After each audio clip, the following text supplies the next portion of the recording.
told if we spent that $862 billion of stimulus, $1 trillion when you count the interest, it's all borrowed, that it would jumpstart the economy and restore consumer confidence.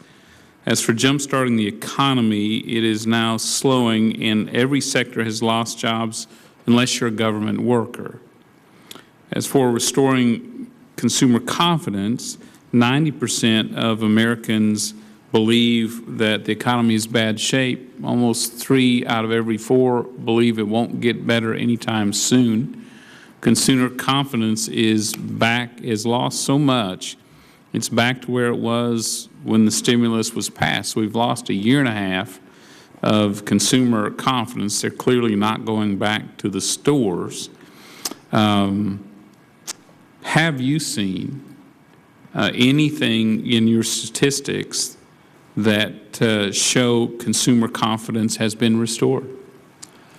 Because I don't see it in real sales growth. I don't see it in retail growth. I just don't see it. Yeah, in terms of the employment, the changes in employment have been pretty broad. That's about all I can say about that. That the large job growth, large job loss from last year was broad, and now the moderation has been broad as well. What is the impact? Obviously, consumer confidence is lost at this point. The stimulus didn't restart and jumpstart the economy, except if you're a government worker. Next week, again, we'll come back and bail out more government workers while Main Street continues to suffer. And the average American worker doesn't get a bailout. They just get a pink slip these days. My question is, what impact will the tax bomb, the $3.8 trillion tax increase that will hit the American public at the end of this year, if it is not extended? And there's considerable debate among our Democrats whether they will extend it or not.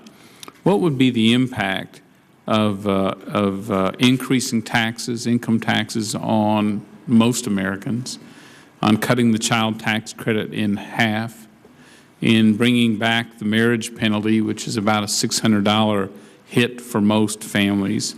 What's the impact of capital gains and dividends rates skyrocket?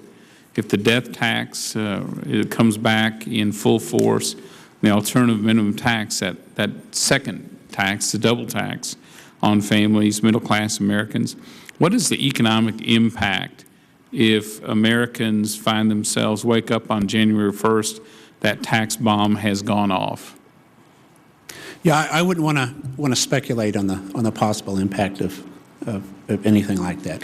Do tax increases on families, for example, if the tax bomb does go off at the end of this year, Congress fails to act, the average Texas family will see increased tax increase of about $3,000 a year. That may not be big by Washington standards. It's huge for our families. If you raise taxes $3,000 for a family, does that restore consumer confidence? Does that increase retail sales? Again, I wouldn't want to talk about tax policy.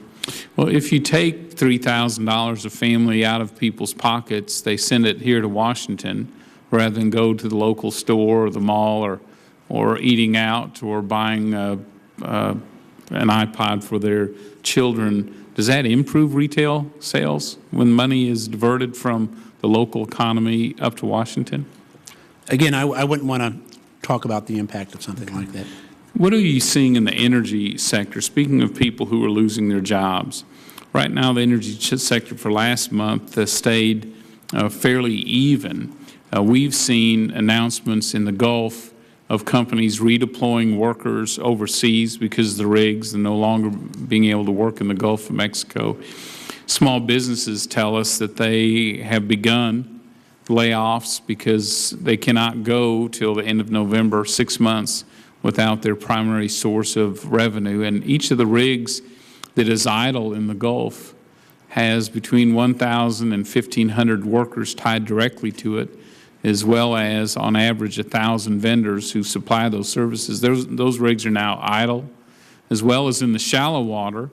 The Interior Department has a de facto moratorium that has virtually shut down exploration in the shallow waters, again, tens of thousands of workers and many independent energy production workers looking forward. What if the moratorium holds till the end of November, or if Washington succeeds in driving independent contractors or independent producers out of the Gulf? What will be the job losses in the energy sector going forward? No, I wouldn't want to speculate on that.